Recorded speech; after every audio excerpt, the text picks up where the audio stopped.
बच्चों, happy mathematics to you all. आज हम जो आगे चीज़ें करने जा रहे हैं वो है 7.1 एक्सरसाइज। अब जैसे कि आपको पता है लास्ट वीडियो में हमने 7.1 के पहले 5 क्वेश्चंस जो हैं वो सॉल्व कर लिए थे, और वो इसलिए किए थे क्योंकि वो थोड़े सिंपल क्वेश्चंस थे। उनमें हमें ज़्यादा चीज़ें या तो इन्फॉर्मेशन गिवन थी, या अगर गिवन नहीं भी थी तो वो डायरेक्टली हम फिगर में से देख के इक्वल कर पा रहे थे। अब जो आज हम एक्सरसाइज के बचे हुए क्वेश्चन सॉल्व करेंगे उनमें इंफॉर्मेशन जो हमें खुद से ढूंढनी है वो इतनी सिंपल नहीं है। कई बार हमें सीधे नज़र नहीं आएंगी तो हमें थोड़ा इनडायरेक्ट वे में जा करके उन इन्फॉर्मेशंस को कलेक्ट करना होगा। तो इसलिए आज के क्वेश्चंस थोड़े से मुश्किल हैं। तो मैं आपसे कहूँगी कि जो पिछले क्वेश्चंस हैं जो हमने लास्ट वीडियो में सॉल्व किए हैं वो ज़रूर प्रैक्टिस करके तभी ये क्वेश्चंस सॉल्व करना शुरू कीजिएगा। जैसे कि मैं पहले सॉल्व करने जा रही हूँ 6th क्वेश्चन। अब 6th क्वेश्चन में क्या हो रहा है, उन्होंने कहा कि BC और DE इक्वल करनी है। अब देखो गिवन क्या क्या है, AC is equals to AE, तो AC साइड जो है वो AE के इक्वल गिवन है और दोनों पे हमने डबल टिक कर रखा है। ऐसे जो सेम मार्किंग करने से हमें अपने क्वेश्चंस को पहचानने में आसानी होती है। तो ये जो AC और AE हैं ये दोनों इक्वल हैं, दोनों पे डबल मार्क है। AB और AD इक्वल हैं, AB और AD इक्वल हैं, दोनों पे हमने सिंगल टिक किया हुआ है, तो उससे हमें इजीली पता चल जाएंगे कि ये इक्वल हैं। इसके अलावा एंगल BAD एंगल EAC के इक्वल है। तो ध्यान से देखिए BAD है B फिर A फिर D, यानी ये वाला एंगल हमें इस वाले एंगल CAE यानी इस एंगल के इक्वल गिवन है। तो यहाँ पे भी ये जो दो एंगल्स इक्वल हैं इनको मैंने मार्क कर रखा है। तो ये मार्किंग जो है हमें अपना रिजल्ट ढूंढने में हेल्प करती है, इसलिए मार्किंग ज़रूर करके रखिएगा। अब दूसरी प्रॉब्लम, साइड्स इक्वल करनी है। डायरेक्टली साइड्स इक्वल नहीं हो सकती, साइड्स इक्वल करनी है या एंगल इक्वल करने हैं, हमें पहले अपने ट्राइंगल्स को कॉन्ग्रेंट करना पड़ेगा। पर यहाँ नाम ही नहीं दिया कौन सा ट्राइंगल कॉन्ग्रेंट करें, यानी ट्राइंगल कौन से कॉन्ग्रेंट करने हैं ये भी हमें खुद ही ढूंढना है। अब ये चीज़ कैसे ढूंढी जाती है, ध्यान से देखिए BC और DE, तो हमें ऐसे ट्राइंगल कॉन्ग्रेंट करने हैं जिसमें एक ट्राइंगल का पार्ट हो BC और एक ट्राइंगल का पार्ट होना चाहिए DE, यानी पहला ट्राइंगल जो है उसमें साइड BC का होना ज़रूरी है। अब अगर उसमें साइड BC है तो उसके दो पॉइंट्स B और C हैं, ये क्लियर है, यानी हमें ऐसा ट्राइंगल चाहिए जिसमें एक पॉइंट B हो एक पॉइंट C हो। और तीसरा पॉइंट क्या हो, तो ध्यान से देखिए जो साइड्स हमें इक्वल गिवन है वो हमें हिंट कर रही है कि तीसरा पॉइंट A होना चाहिए। तो यानी हमारा जो पहला ट्राइंगल इसमें बन रहा है वो कौन सा ट्राइंगल है, ट्राइंगल ABC। अगर हम ट्राइंगल ABC लेंगे तो इसमें वो इक्वल साइड्स भी काम में आएंगी जो क्वेश्चन में गिवन है, वो भी आएगी जो हमें प्रूफ करनी है। तो इसलिए हमारा पहला ट्राइंगल हो गया ABC। दूसरी साइड है DE, यानी अब ऐसा ट्राइंगल चाहिए जिसमें DE साइड होनी चाहिए। तो ये D और ये E, तो ये D और E पॉइंट के साथ तीसरा पॉइंट जो मुझे लेना चाहिए वो है A। तो यानी दूसरा ट्राइंगल जो मुझे लेना है वो हो गया ट्राइंगल ADE, यानी हमें जिन ट्राइंगल्स में कॉन्ग्रेंसी अप्लाई करनी है वो दो ट्राइंगल हमारे हैं ABC और ADE। इन दोनों ट्राइंगल में कुछ चीज़ें तो हमें डायरेक्टली मिल जाएंगी, जैसे कि मार्किंग ही बता रही है कि वो ये जो पहला ट्राइंगल है ABC, इसकी AB साइड दूसरे ट्राइंगल ADE की AD साइड के इक्वल है। और जो दूसरी इंफॉर्मेशन है, ट्राइंगल ABC में से जो AC साइड है वो इस ट्राइंगल की AE साइड के इक्वल है। तो ये दोनों रिजल्ट्स तो हमें डायरेक्टली मिल रहे हैं, लेकिन तीसरी जो चीज़ है जो हमें चाहिए वो क्या होनी चाहिए, तो पहले हम इन दोनों रिजल्ट्स को एक बार लिख लेते हैं। पहली चीज़ हमें क्या इक्वल मिली, इस ट्राइंगल में से AB और इस ट्राइंगल में से जो उसके इक्वल है वो है AD, और ये हमें कहीं से भी नहीं चेक करना पड़ा, सिर्फ गिवन था तो वो हमने काम में ले लिया। ये हमारा फर्स्ट रिजल्ट है। दूसरा रिजल्ट है इस ट्राइंगल में से जो AC साइड है वो इस ट्राइंगल की AE साइड के इक्वल है। ये रिजल्ट भी हमें उन्होंने डायरेक्टली गिवन दिया हुआ है, तो इसको भी हमने डायरेक्टली काम में लिया। अब तीसरी चीज़ क्या होनी चाहिए, तो दो साइड्स के बाद या तो तीसरी चीज़ साइड होनी चाहिए, पर वो पॉसिबल नहीं है, वो पहले से ही पता है पॉसिबल नहीं है। क्यों नहीं है, क्योंकि तीसरी साइड तो हमें खुद ही इक्वल करनी है। वो इक्वल गिवन होती तो फिर हम प्रूव ही क्या करते। इसका मतलब तीसरी चीज़ साइड तो नहीं है, यानी SSS कॉन्ग्रेंसी तो नहीं हो सकती। दूसरी चॉइस है अगर दो साइड्स इक्वल हैं तो फिर उनका इंक्लूडेड एंगल इक्वल होना चाहिए। अब इनका इंक्लूडेड एंगल कौन सा है, ध्यान से देखिए, इस ट्राइंगल की ए बी और ए सी काम में लेनी है, तो उनका इंक्लूडेड एंगल जो बन रहा है वो है बी ए सी, यहाँ से यहाँ तक ये है इंक्लूडेड एंगल। ये एंगल जो यहाँ से यहाँ तक बन रहा है ये इंक्लूडेड है, लेकिन जो गिवन है एंगल वो इतना बड़ा नहीं है, वो इससे थोड़ा छोटा है। ठीक है, चलिए दूसरे वाले में भी चेक कर लेते हैं। दूसरे वाले में जो साइड्स हम ले रहे हैं, AD साइड ले रहे हैं एक, AD और दूसरी ले रहे हैं AE, तो इनका जो इंक्लूडेड एंगल है, मैं थोड़ा बड़ा मार्क कर देती हूँ, यहाँ से यहाँ तक है। ये इतना बड़ा एंगल DAE जो है ये इनका इंक्लूडेड एंगल है, पर ये भी इक्वल गिवन नहीं है, और जो इक्वल गिवन है वो इसमें भी इससे थोड़ा छोटा है। अब है तो चाहिए तो हमें बड़े एंगल और दिए हैं छोटे, लेकिन दोनों छोटे एंगल की एक छोटी सी खास बात है, दोनों ही सेम वैल्यू में छोटे हैं। जैसे कि ये जो मार्किंग आ रही है यहाँ इसमें, और ये जो मार्किंग आ रही है यहाँ इसमें, ये दोनों के लिए सेम है। तो ये जो एंगल बन रहा है जो मैंने मार्क किया, इसका नाम है DAC, यानी जो दोनों इक्वल एंगल्स हमें गिवन हैं उन दोनों में DAC कम पड़ रहा है, तो हम दोनों में DAC ऐड कर देंगे। तो अब कैसे लिखेंगे हम इसको? सबसे पहले मैंने लिखा कि BAD is equals to EAC given, यहाँ पे गिवन लिखा, पर इसे मैं 3 नहीं मार्क कर रही क्योंकि ये तीसरा रिजल्ट है नहीं। तीसरा रिजल्ट लाने के लिए इन दोनों में हमें ऐड करना है DAC, तो मैंने इस तरफ भी DAC ऐड कर दिया और इधर EAC की साइड पे भी DAC ऐड कर दिया। अब इक्वल चीज़ें दो इक्वल चीज़ों में ऐड करें तो उनके सम भी इक्वल ही रहते हैं, ये हमने यूक्लिड में पढ़ा है, तो इसलिए मैं यहाँ सिर्फ लिख दूंगी adding angle DAC on both the sides. तो इस तरीके से हम ये एंगल ऐड करके अपना जो छोटा एंगल था जो हमें कम पड़ रहा था उसे हम बड़ा कर लेंगे। अब ज़रा ये दोनों ऐड होके क्या नाम बना रहे हैं ये हम लिखते हैं। तो BAD में जब DAC ऐड करेंगे तो उसका नाम हो जाएगा BAC, और बिल्कुल ऐसे ही हम अगर EAC में DAC ऐड करते हैं तो उसका नाम भी बन जाएगा एंगल DAE। तो इस तरह से हमारे पास वो एंगल्स आ गए जो हमें इक्वल चाहिए थे, जो चीज़ कम थी उसे हमने बढ़ा दिया। ऐसे ही कई बार ऐसा भी हो सकता है कि हमें ज़रूरत कम की हो और हमें दिए ज़्यादा हों, पर अगर ज़्यादा दिए हैं और दोनों सेम वैल्यू से सब्ट्रैक्ट हो सकते हैं तो हम यहाँ एडिशन की बजाय सब्ट्रैक्शन भी कर सकते हैं। तो ये छोटी सी एक ट्रिक है जो आपको याद रखनी है। ये जो रिज़ल्ट आया ये कहलाएगा थर्ड रिज़ल्ट। तो इस तरह से हमारे पास ये 3 रिजल्ट्स हो गए, 2 जो गिवन थे और तीसरा जो हमने निकाल के रखा है अपने पास में। तो अब हम क्या कहेंगे? बाय इक्वेशन 1, 2 एंड 3, इन तीनों की हेल्प से अब हम कह सकते हैं कि ट्राइंगल ABC, और नेमिंग कैसे होगी? पहले की नेमिंग तो हम कुछ भी लिख सकते हैं, तो मैंने ABC लिखी। अगर ABC है इसका नाम तो दूसरे का नाम ध्यान से लिखना होगा, कौन सा पार्ट किसके इक्वल है।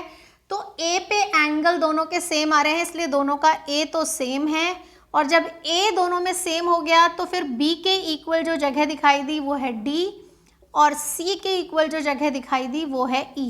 तो इस तरह ट्राइंगल ABC ट्राइंगल ADE के कॉन्ग्रेंट हो गया। कौन से रूल से? By SAS rule.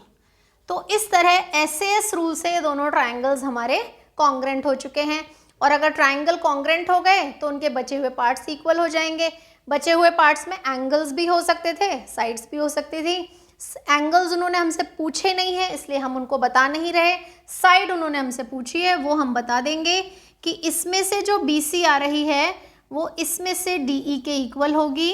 रीज़न है बाय CPCT, तो ये कहलाता है हेंस प्रूव्ड। तो इस तरह से हम चीज़ों को इक्वल कर सकते हैं अगर हमें कम लग रही हैं तो। और यही ट्रिक ये भी बताती है कि हमें छोटी चाहिए, दी बड़ी है, तो हम सेम वैल्यू उसमें सब्ट्रैक्ट भी कर सकते हैं। तो ये है क्वेश्चन नंबर 6। अब नेक्स्ट क्वेश्चन सॉल्व करते हैं। अब जो क्वेश्चन हम सॉल्व करने जा रहे हैं उस क्वेश्चन में क्या क्या गिवन है वो हम मार्क करते जाते हैं। जैसे कि सबसे पहले उन्होंने कहा AB एक लाइन सेगमेंट है और P इसका मिड पॉइंट है। इसका मतलब ये हुआ कि ये जो लाइन सेगमेंट है P मिड पॉइंट है, इसका मतलब AP और PB ये दोनों लेंथ आपस में इक्वल हैं, AP is equals to PB। तो सबसे पहले मैंने ये मार्किंग कर ली। उसके बाद उन्होंने कहा D and E are points on the same side of AB, यानी कि अगर AB को हमने ऐसे लिया तो हम ये D और E पॉइंट ऊपर भी ले सकते थे, नीचे भी ले सकते थे, पर क्योंकि क्वेश्चन में हमें फिगर गिवन है इसलिए कोई कंफ्यूजन ही नहीं है, दोनों पॉइंट हमने ऊपर की साइड पे ले लिए। अब इनमें कुछ एंगल्स इक्वल है, मार्क करते हैं। पहला है एंगल BAD, तो ये वाली मार्किंग हो गई। ये जो एंगल है एंगल BAD, ये किसके इक्वल है? ABE के इक्वल, यानी इस वाले एंगल के इक्वल। तो ये एंगल इस एंगल के इक्वल है, इसलिए दोनों पे मैंने सेम मार्क किया है। उसके बाद उन्होंने कहा एंगल EPA, यानी ये वाला एंगल हो गया ये, तो इस पे मैंने डबल मार्किंग की एंगल EPA। और जो इसके इक्वल है वो है DPB, तो ये DPB एंगल है, इसको भी मार्क कर लेते हैं। इस पे भी मैंने डबल मार्क कर लिया, जिससे ये पता चल जाए कि कौन सा एंगल किसके इक्वल है। तो इस तरह से हमने सारी चीज़ें मार्क कर ली जो हमें इक्वल गिवन थी। अब हम आते हैं, हमें प्रूफ क्या करना है। तो लास्ट क्वेश्चन की तरह इसमें भी directly AD is equals to BE पूछ सकते थे, तो हमें खुद से डिसाइड करना पड़ता कि कौन कौन से ट्राइंगल कॉन्ग्रेंट हैं। पर अच्छी बात यह है कि इस बार उन्होंने हमें बोला है कि हमें कौन से ट्राइंगल कॉन्ग्रेंट करने हैं, और अगर हमने ये कॉन्ग्रेंट कर लिए तो ये रिजल्ट अपने आप ही CPCT से आ जाएगा कि corresponding parts of congruent triangle equal होते हैं।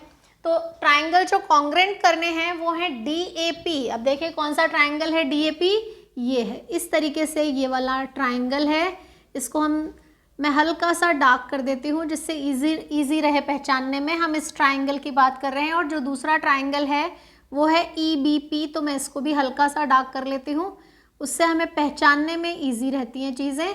तो ये हो गए हमारे दो ट्राइंगल्स जो हमें कॉन्ग्रेंट करने हैं। तो पहले इनके नाम लिखेंगे और फिर इनके इक्वल पार्ट्स लिखेंगे।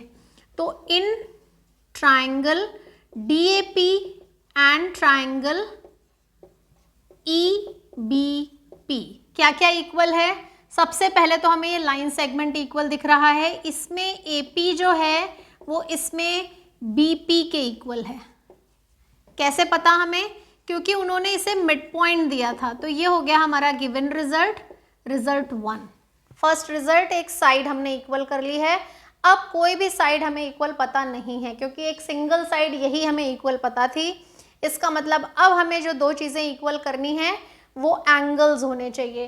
तो एक एंगल जो है ये वाला, ये तो हमें डायरेक्टली इक्वल दिख रहा है। ये दोनों एंगल इन दोनों ट्राइंगल्स के एंगल हैं, तो ये डायरेक्टली इक्वल हैं, यानी कि BAD is equals to angle BAD is equals to angle ABE। तो BAD यानी ये वाला एंगल EAB एंगल के लिए इक्वल हो गया है। इसके लिए भी हमें ज़्यादा सोचना नहीं पड़ा, ये भी हमें क्या दिया हुआ था, गिवन ही था। तो ये हमारा सेकंड रिजल्ट हो गया। अब तीसरे रिजल्ट में थोड़ी प्रॉब्लम है।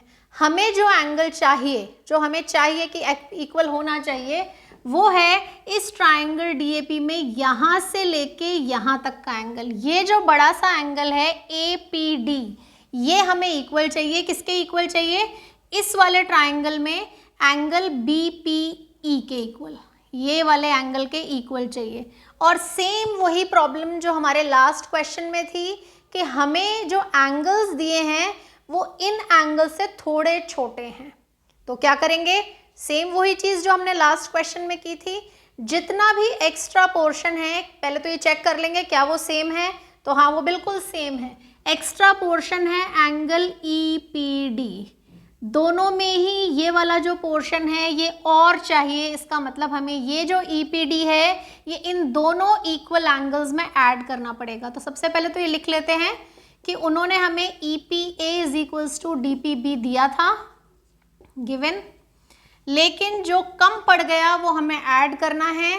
तो EPA में हमें ऐड करना है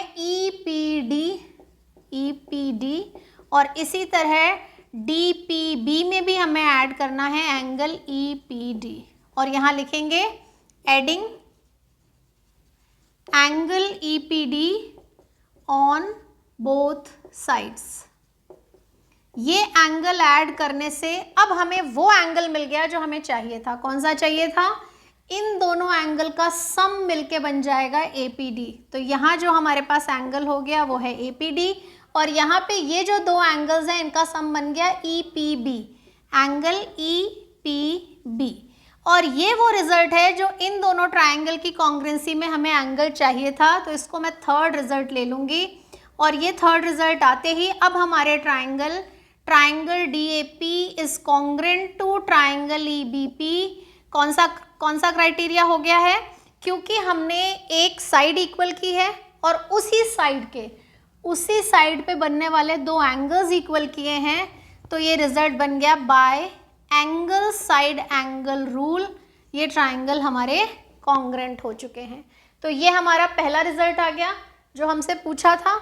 और क्योंकि अब ये ट्राइंगल कॉन्ग्रुएंट है तो इसकी जो AD साइड है वो इसकी BE साइड के इक्वल होगी, इसकी जो PD साइड है वो भी EP के इक्वल होगी, पर वो हमसे कही नहीं है, लेकिन अगर पूछते तो हम बता सकते थे। तो AD is equals to BE by CPCT। तो इस तरह से हम अपने रिजल्ट्स प्रूव कर सकते हैं। तो दोनों क्वेश्चन में एक ही ट्रिक काम में आई, बहुत ही इंपॉर्टेंट ट्रिक है। जो एंगल क्वेश्चन में दिया है वो छोटा है, जो हमें चाहिए वो थोड़ा बड़ा है, लेकिन कितना बड़ा है? दोनों में सेम वैल्यू से ही बड़ा है। ऐसा नहीं हो सकता कि दोनों में अलग अलग वैल्यू से बड़ा है, दोनों में सेम वैल्यू से बड़ा है, इसलिए वो सेम वैल्यू दोनों तरफ ऐड की जाएगी और अपने छोटे कम रिजल्ट को ज़्यादा में कन्वर्ट कर लिया जाएगा। तो इस तरह से ये दोनों क्वेश्चन एक ही ट्रिक पे बेस्ड थे। और अब हम करेंगे एक्सरसाइज का लास्ट क्वेश्चन। तो अब जो क्वेश्चन हम करने जा रहे हैं उस क्वेश्चन की एक खास बात है, वो ये कि ये थोड़ा स्टेप बाय स्टेप क्वेश्चन है। हो सकता है कई बार हमें डायरेक्टली ये फोर्थ रिजल्ट पूछा जाए। अगर हमें डायरेक्टली ये फोर्थ रिजल्ट पूछा भी है तो भी हमें ये पहले के तीनों रिजल्ट इस क्वेश्चन में सॉल्व करने पड़ेंगे।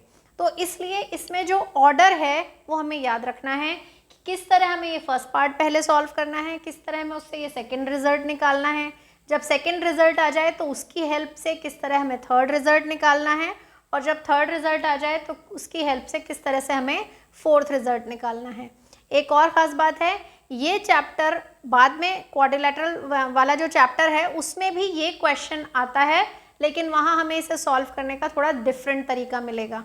लेकिन हाँ, स्टेप बाय स्टेप किया जाएगा, तो हमें ध्यान रहना चाहिए कि इसके स्टेप्स कैसे होंगे। तो ज़रा क्वेश्चन में पहले हम ढूंढते हैं कि क्या क्या चीज़ें हमें इक्वल गिवन है। तो सबसे पहले उन्होंने कहा कि ये जो ट्राइंगल है ये राइट एंगल ट्राइंगल है, और राइट एंगल किस पॉइंट पे है? C पे। इसका मतलब ये जो C पे पॉइंट है इस पर मुझे 90 डिग्री एंगल मार्क करना चाहिए, पहचानने में आगे मुझे आसानी रहेगी। तो C पे मैंने 90 डिग्री मार्क कर लिया। अब उन्होंने कहा M जो है वो हाइपोटेन्यूज का मिड पॉइंट है। हाइपोटेन्यूज है AB और ये उसका मिड पॉइंट है, यानी कि AM और BM ये दोनों लेंथ हमारी इक्वल है।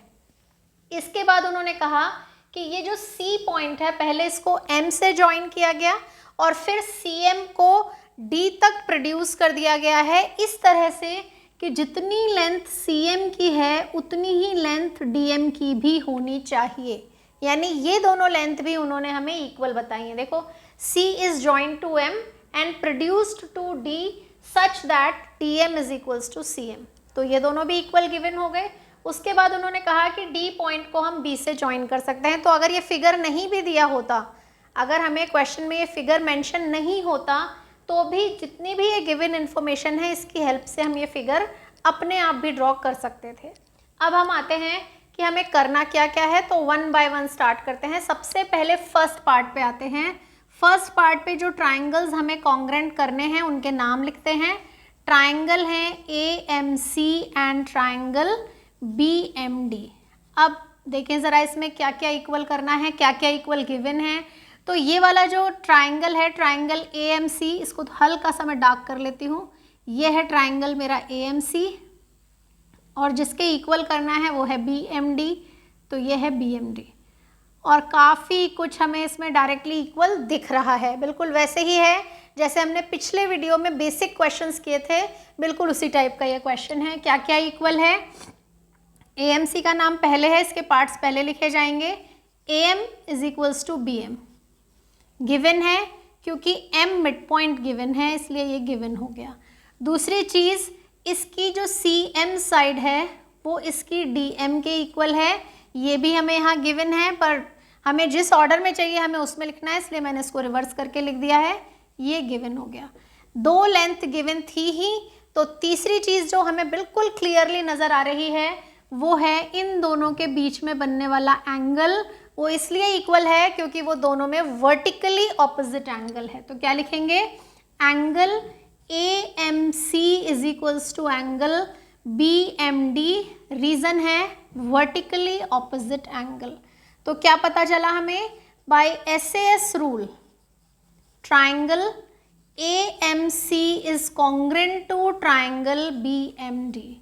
जैसे ही ये ट्राइंगल कॉन्ग्रेंट हुए, अब CPCT से हमारे पास 3 रिजल्ट्स आ सकते हैं, पर मैं तीनों नहीं लिख रही, मैं सिर्फ वो 2 लिख रही हूँ जिनकी मुझे इसमें ज़रूरत पड़ेगी। पहला है कि इसकी जो AC साइड है वो इसकी DB साइड के इक्वल हो जाएगी, तो मैंने लिखा AC is equals to DB by CPCT होगा, लेकिन हम एक साथ दोनों लिख देते हैं। दूसरा जो चीज़ मुझे पता चली वो ये है कि इसके C पॉइंट पे बनने वाला एंगल, ये वाला एंगल इसके D पॉइंट पे बनने वाले एंगल यानी इस एंगल के इक्वल हो जाएगा। तो क्या लिखेंगे, angle ACM is equals to angle BDM, और दोनों के लिए एक ही चीज़ आ गई, एक ही रीज़न, बाय CPCT। और ये जो दोनों रिजल्ट्स हैं इनको हम नंबर दे देते हैं, ये कहलाएगा हमारा इक्वेशन 1 और ये कहलाएगा इक्वेशन 2, और ये दोनों हमारे लिए बहुत ज़रूरी हैं क्योंकि हमें आगे की चीज़ों में इनकी हेल्प लगेगी, इसलिए मैंने यहाँ पे लिख लिया है कि एक इक्वेशन 1 है और दूसरी इक्वेशन 2 है। तो ये हमारा पहला रिजल्ट भी प्रूव हो गया, और उसमें से जो चीज़ें हमें आगे काम में आने वाली हैं वो भी मिल गई हैं। तो इस तरह से अब हम सेकेंड पार्ट की तरफ बढ़ते हैं। सेकेंड पार्ट में उन्होंने कहा कि एंगल DBC राइट एंगल है, ये प्रूव करके बताओ, यानी इस एंगल की वो बात कर रहे हैं कि हमें ये वाला एंगल 90 डिग्री बताना है। अब देखो, इसमें जो चीज़ मैं काम में लेने जा रही हूँ वो है ये सेकेंड रिजल्ट, क्योंकि हमें ये जो 2 एंगल्स इक्वल मिले हैं, ध्यान से देखो ये कैसे एंगल है, Z शेप के एंगल है। और मैंने बताया था आप लोगों को जब हम लाइंस एंड एंगल्स कर रहे थे कि ये जो Z शेप के एंगल्स होते हैं इन्हें कहते हैं ऑल्टरनेट इंटीरियर एंगल, और अगर ये इक्वल हो जाते हैं तो हमारी लाइंस पैरेलल हो जाती हैं। तो क्या बना हमारा result, angle ACM is equals to angle BDM, so DB is parallel to AC। Reason क्या है, एज ऑल्टरनेट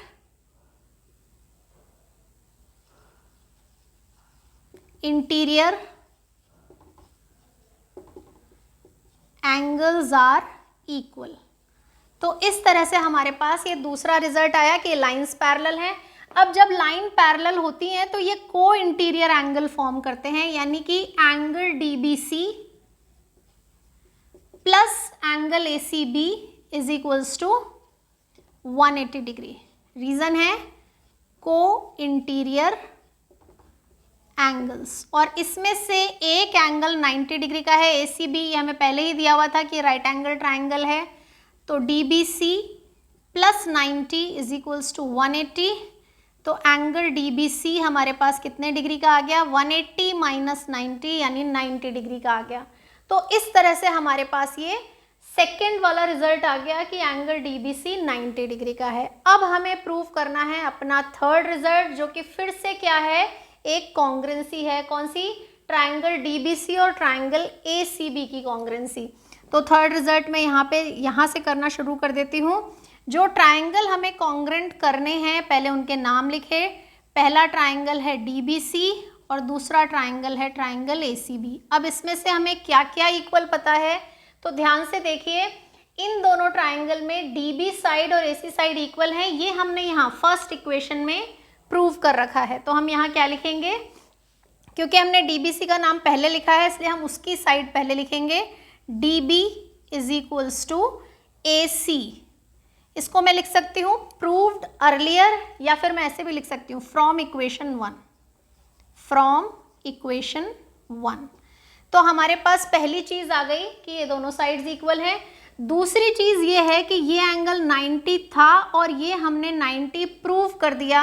इसका मतलब ये दोनों एंगल्स भी इक्वल हैं। Angle DBC is equals to angle ACB 90 degree each. तो दूसरी चीज जो हमारे पास आ गई वो है एंगल। और तीसरी चीज काफी सिंपल है, साइड BC जो दोनों ट्राइंगल शेयर कर रहे हैं, तो BC इज कॉमन।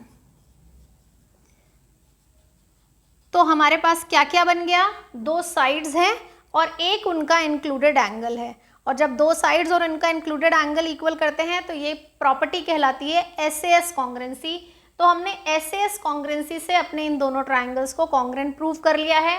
नेमिंग का ध्यान रखना है, इसका नाम है अगर DBC तो उसका नाम होगा ACB। तो क्या लिखूंगी मैं यहाँ पे, by SAS rule triangle DBC is congruent to triangle ACB।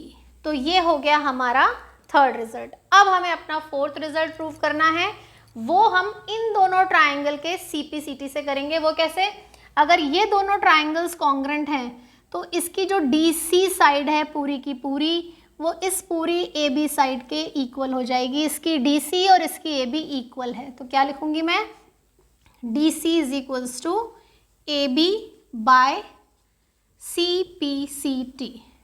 अब ध्यान से देखिए, DC जो है उसमें दो पार्ट्स हैं, कौन कौन से, DM और CM, वो दोनों इक्वल हैं। तो हम क्या लिख सकते हैं, क्योंकि M जो है वो मिड पॉइंट बन गया तो हम DC को क्या लिख सकते हैं, ट्वाइस ऑफ CM। या मैं आपके एक्सप्लेनेशन के लिए पहले इसको लिख लेती हूँ DM प्लस CM। और फिर हमें पता है कि जो DM है वो CM के इक्वल है, तो CM plus CM is equals to AB, twice of CM is equals to AB। So CM is equals to क्या हो गया, हाफ ऑफ AB। तो इस तरीके से हम अपने फोर्थ रिजल्ट पे पहुंच गए कि ये जो CM साइड हमने बनाई थी C और M को ज्वाइन करके, ये इस हाइपोटेन्यूज AB की हाफ है। तो इस तरीके से हमें ये चारों रिजल्ट्स निकालने थे। अगर हमसे डायरेक्टली फोर्थ रिजल्ट भी पूछा होता तो भी हमें ये सारे स्टेप्स याद रखने पड़ेंगे। इसलिए क्वेश्चन थोड़ा सा कॉम्प्लिकेटेड है, थोड़ा सा लर्न करने वाला भी है, क्योंकि इसको दिमाग में फिट करना बहुत ज़रूरी है, इसलिए इसकी बार बार प्रैक्टिस की ज़रूरत है। तो आज 7.1 एक्सरसाइज ख़त्म हो रही है हमारी। मुझे पूरा विश्वास है कि आप लोगों को अच्छे से समझ में आ गई होगी। फिर भी कोई कन्फ्यूजन है तो आप लोग मुझसे पूछ सकते हैं कमेंट करके।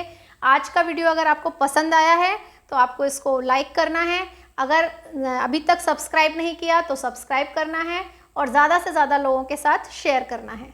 Happy mathematics to you all.